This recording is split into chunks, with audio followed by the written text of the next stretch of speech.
Welcome back, friends, to another story time.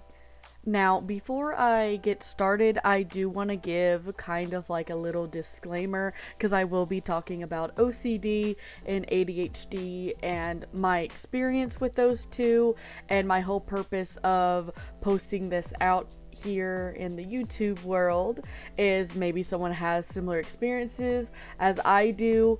I will let you know that I have not been properly diagnosed. This is just based off research I've done on my own and also other people telling me, yeah, you have fucking ADHD and OCD. But yeah, so just a disclaimer for that, I've not been diagnosed, and if anyone actually has it, I just do apologize in the future. This video is not meant to offend anyone or make any assumptions about how OCD and ADHD is. This is just my personal experience, again, just based off the little amount of research that I've done and also just my experiences with that. So just a disclaimer for that, but I just hope you enjoyed the video regardless. And also, as always, if you have any questions, comments, or concerns, you can always leave a comment, so thank you. So first things first is OCD, and if you do not know already, it does stand for Obsessive Compulsion Disorder. And I have experienced this with the specific thing I'm about to mention ever since I was a child, and it has never really gone away, and it's only kind of gotten a little worse, I suppose. Now, I will say this has not negatively impacted my life. It's just more annoying than anything. So it's not like I suffer or anything like that, just giving out information. When I was a child, specifically the earliest memory I have is maybe in middle school. And you know how you had to have like different binders. I think it's a whole joke that the different color binders associate with the subjects. I think, green is like science or blue is science. I forgot which one it was, but the first thing that I experienced with that was in my backpack, I had, the main subject. I had math, language arts, science, and social studies. And every time in my backpack, I would have to have them in a certain order. And before I would go to school every morning, I have to say, it was very super specific. I don't remember now because I don't have binders as a 27-year-old adult anymore. But at the time, I had to say either the colors of what they were or count like 1, 2, 3, 4, or I had to say the subject, but it was super specific, so it wasn't just one or the other. Again, I do not remember exactly what it was, but I do remember it was something like green, blue, social studies number 4. Like in order of the binders, if that makes sense. So, and it just kind of progressed into, my whole middle school, and then into high school, I did that all the time. Also, not only did I check it every single morning, I had to do it before every class and after every class period. And I say the word have to because that is literally how it felt to me. And it still does feel that way in my adult life, which I will give the example here in a little bit. But it's literally an obsessive compulsion. It's a compulsion. I feel like I have to do it.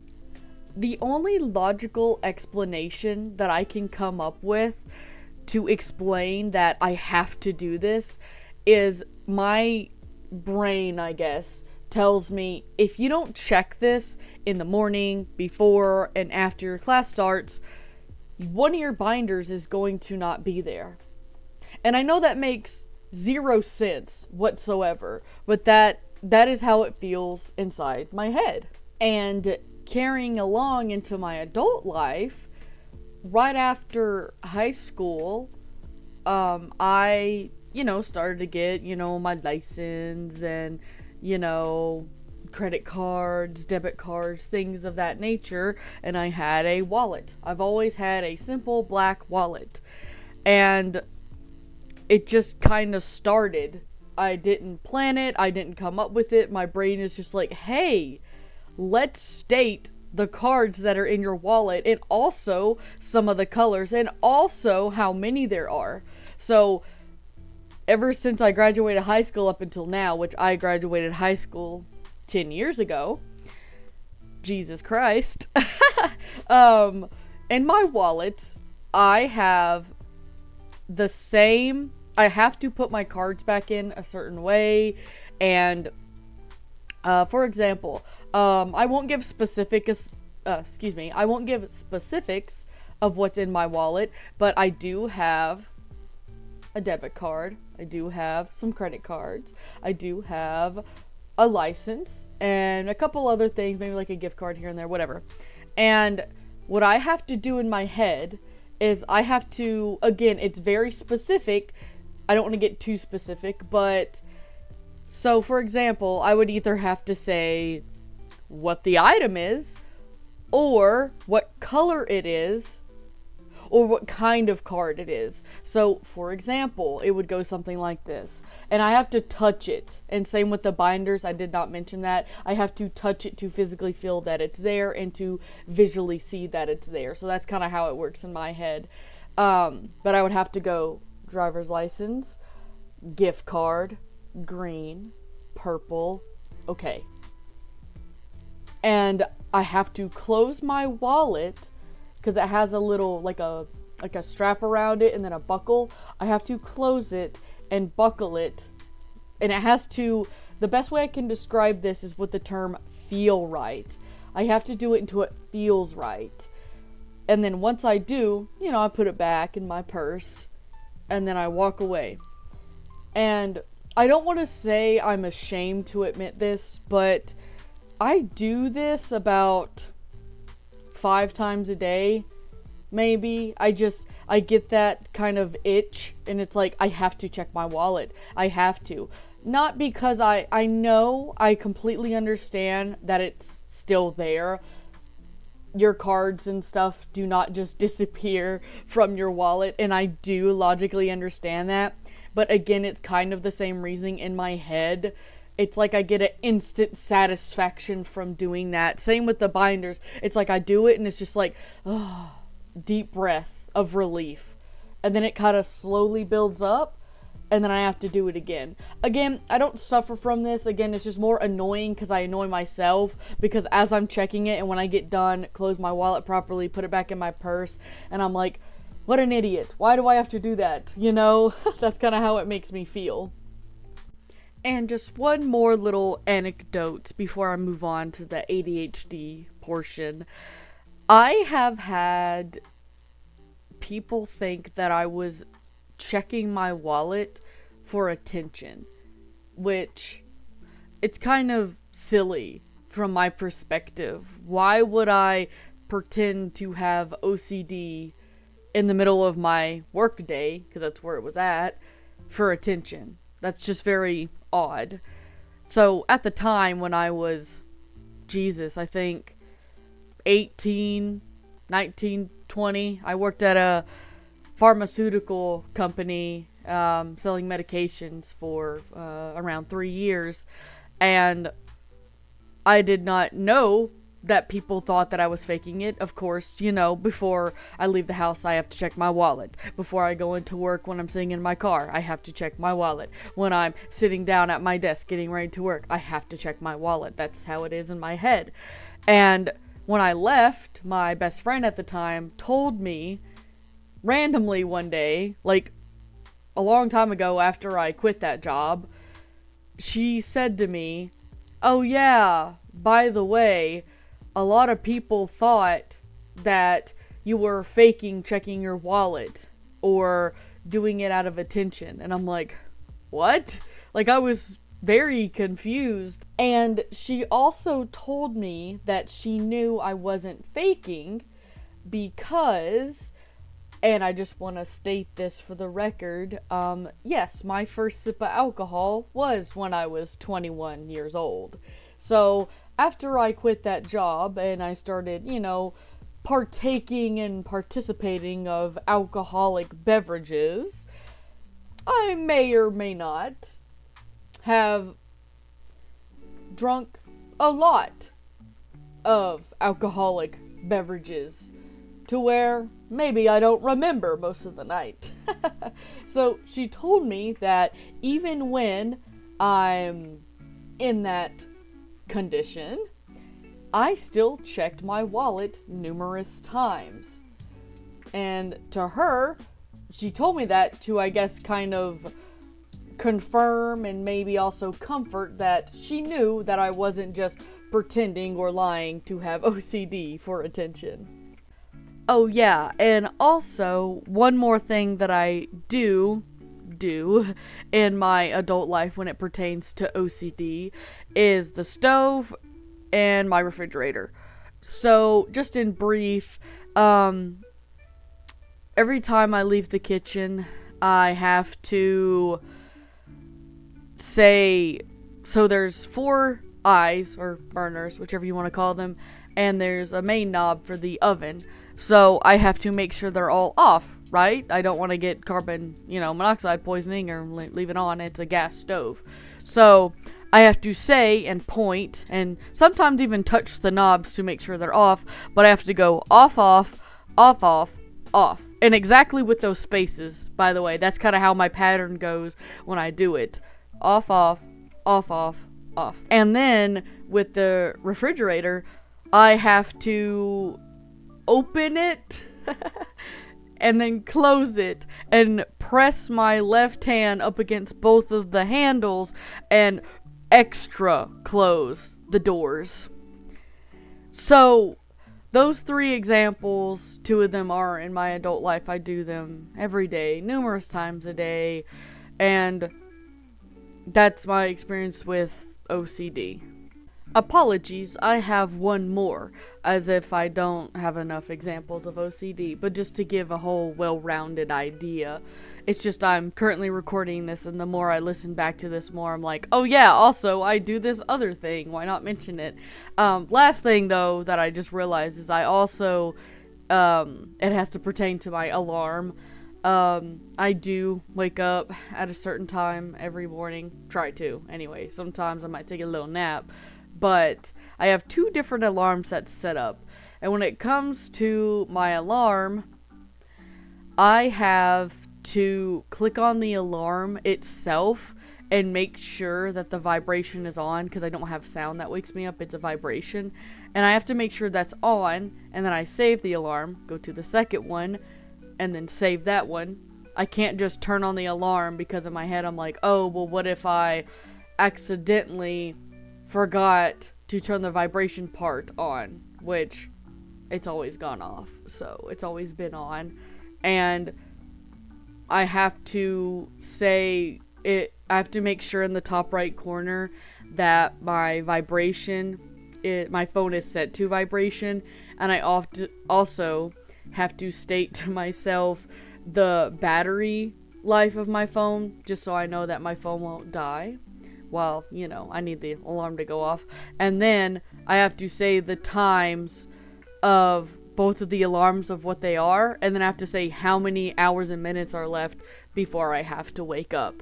So those are all of the examples of the OCDs that I experience. Now, moving on to ADHD. And ADHD, it stands for Attention Deficit Hyperactive Disorder. And I do understand that some people have ADD, which is just attention deficit disorder. Just they have a hard time paying attention or staying on topic, basically, just without being hyper. But unfortunately, I have problems staying on topic, staying on one task, and stuff of that nature, but it's very hyper. So allow me to dive into that for ADHD. So when it comes to ADHD, for me, it really is, it's more simplified in my head of how it feels. It's very, again, annoying. It's not like I suffer from it or anything. It's just like oh my goodness, why can't I get my point across? Like, just for example, as I'm recording this, I cannot tell you how many times I recorded something, deleted it, cut it out because I just could not stay on topic. And if you ever watch my YouTube videos or my Twitch streams, I think you'll have a pretty good idea of I just ramble, tangent, get off topic, deviate, all that good stuff. So yeah, that's one of the things is just very frustrating for me. I have a very, very hard time staying on topic. For example, when I tell a story, I always say this, when I tell a story, I have to start from Adam and Eve and go from there and then tell my story. I just feel like I need to give as much information as possible, so when I'm done with my story, you'll have, like, no questions. Because if you ask me how my day was, and I'm just like, good, and then you have to ask, well, what did you do? I cooked breakfast. Oh, well, what did you cook for breakfast? Bacon and eggs. Oh, okay. Is that the only thing you did? No. You know, so I mean, I know that's not how a normal conversation goes, especially with your friends, but I don't know. I feel the need to over-explain, and then when I am in the middle of talking and I'm reminded of something else, I'm just like, oh yeah, and by the way, da-da-da-da-da-da-da-da, and then I'll completely forget my original thought. And in a kind of day-by-day experience of how it is just in my head, I always have something kind of like in my head, a memory, a movie, a song, talking, narrating, of my voice just doing that.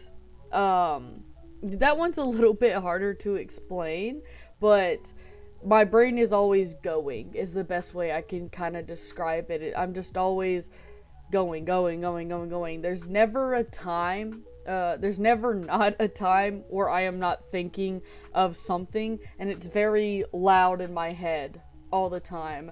You know that scene from Bruce Almighty when he starts hearing those prayers and he hears all those voices? Yeah, kind of like that, but it's my voice, or it's movies or references. So that's the best example I can get for that. And when it comes to the hyperactive part of the ADHD, I can't really stand still or sit still. I have a huge problem with that. And again, I know I keep saying the best way I can explain this is it's just because it's kind of hard because no one's in my head. Thank God. But no one's in my head, so they can't understand exactly how it is in my head. But I feel the best way I can explain it is I feel a lot of energy building up, and it's mainly in my legs. I feel a lot of energy building up in my legs. So, for example, right now as I'm recording this, I'm sitting at my desk with my PC and I'm in my chair. I am moving my legs, constantly. They don't stop. I don't get tired. I feel like there's too much energy that I need to release from my legs, is how it feels.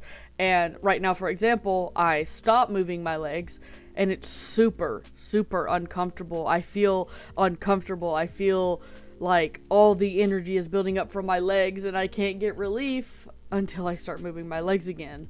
That's exactly how it feels. And it's the same way standing up. I shift on my left leg to my right leg. I move around. Sometimes it gets so bad, well, I have to walk in circles.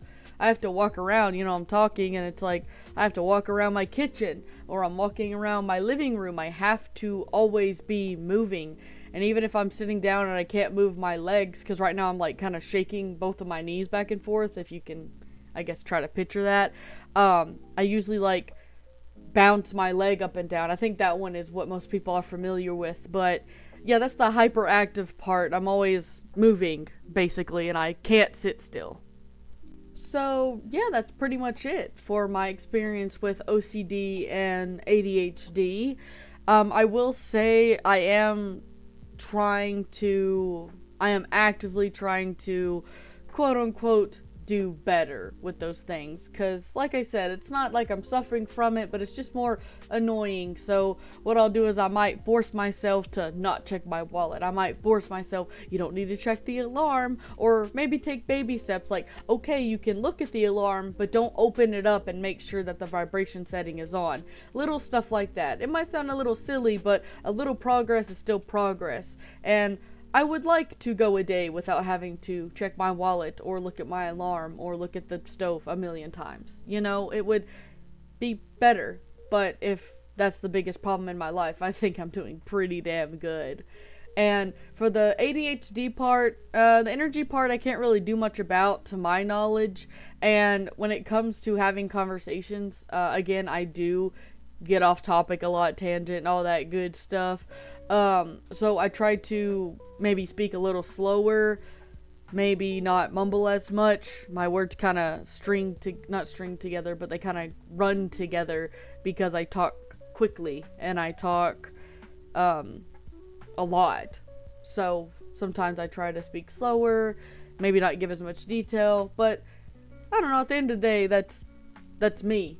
That's my personality. That's who I've been my whole entire life. So it's not a bad thing. That's just kind of how I am. But as the amazing Moist Critical says, that's about it. See ya.